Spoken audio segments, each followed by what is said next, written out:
สบายดีท่านผู้ชมที่เคารพยินดีต้อนรับทุกท่านเข้าสู่การรายงานข่าวท้องถิ่นประจำวันจากของข่าวสถานีโทรทัศน์แขวงจำปาสักและมาเริ่มต้นกันที่ข่าวแขวงจำปาสักเสื่อมซึมและพันขยายมติกองประชุมใหญ่ผู้แทนองค์คณะพรรคแขวงจำปาสักครั้งที่เก้า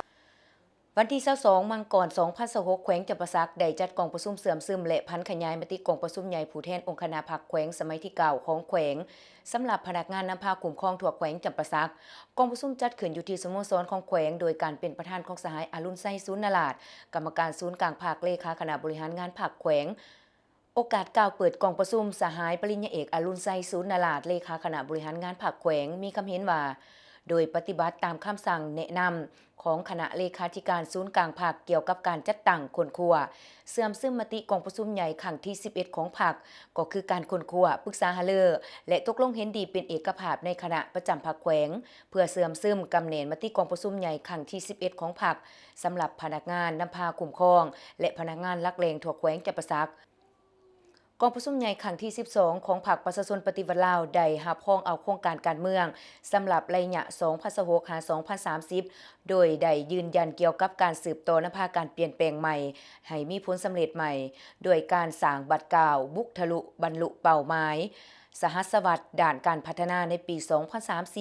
เพื่อเฮ็ดให้ประเทศเฮาหลุดพ้นออกจากความด้อยพัฒนาพร้อมเดียวกันนั้นก็ต้องได้ปรับปรุงบูรณะประชาธิปไตยประชาชนเข้มแข็งเพิ่มทวีบทบาทการยกสูงความอาจสามารถในการนำพาของพรรคก็คือองค์คณะพรรคแขวงเพื่อสืบต่อนำพาประเทศชาติก้าวขึ้นอย่างหนักแน่นสู่จุดหมายสังคมนิยมทั้งหมดนั้นแม่นทิศทางที่ความร่วมที่มีลักษณะยุทธศาสตร์สำหรับทั่วภาคทั่วรัฐและทั่วปวงชนเฮา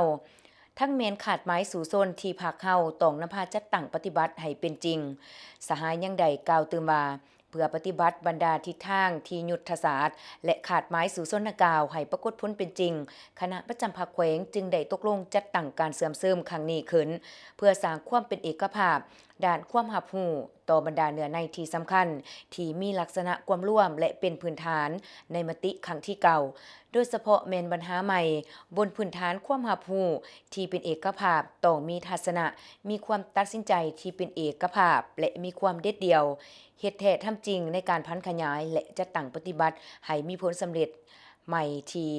เด่นสัตว์อยู่แห่งจิตใจบุกทะลุ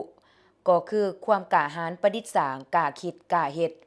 กล้ารับผิดชอบเพื่อเสริมขยายปัจจัยใหม่และบทเรียนผลสำเร็จในระยะผ่านมาเด็ดเดียวกำจัดแก้ไข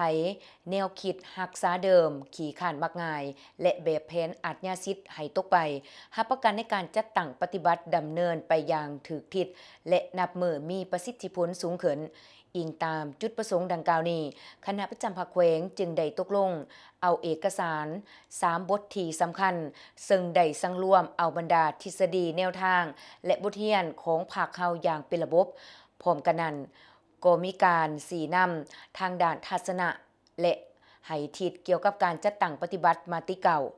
จากนั้นสหายสุภาพธรรมรักษาห้องเลขาคณะบริหารงานภาคแขวงผู้สินำเวียกงานการเมืองแนวคิดเวียกงานภาคพนักงานขันแขวงก็ได้ผ่านบทตีราคาการจัดตั้งปฏิบัติมติกองประชุมใหญ่ครั้งที่8ขององค์คณะภาคแขวงและทิศทางหน้าที่ร่วมต้นต่อและเวียกงานจุดซุ้มใน5ปีต่อหน้าสหายปริญญาเอกสุขสวรรค์วิไลวงศ์ห้องเลขาคณะบริหารงานภาคแขวงประธานคณะกรรมการปกครองแขวงก็ได้ผ่านบทสรุปการจัดตั้งปฏิบัติแผนพัฒนาเศรษฐกิจสังคม5ปีครั้งที่เก่า2021-2025และทิศทางแผนการ5ปีต่อหน้าพร้อมนี้สหายประดิษฐ์วรรณรัศมีคณะประจำภาคแขวงหัวหน้าคณะโฆษณาอบรมแขวงก็ได้ผ่านคำสั่งเลขที่01ทับขจพคจส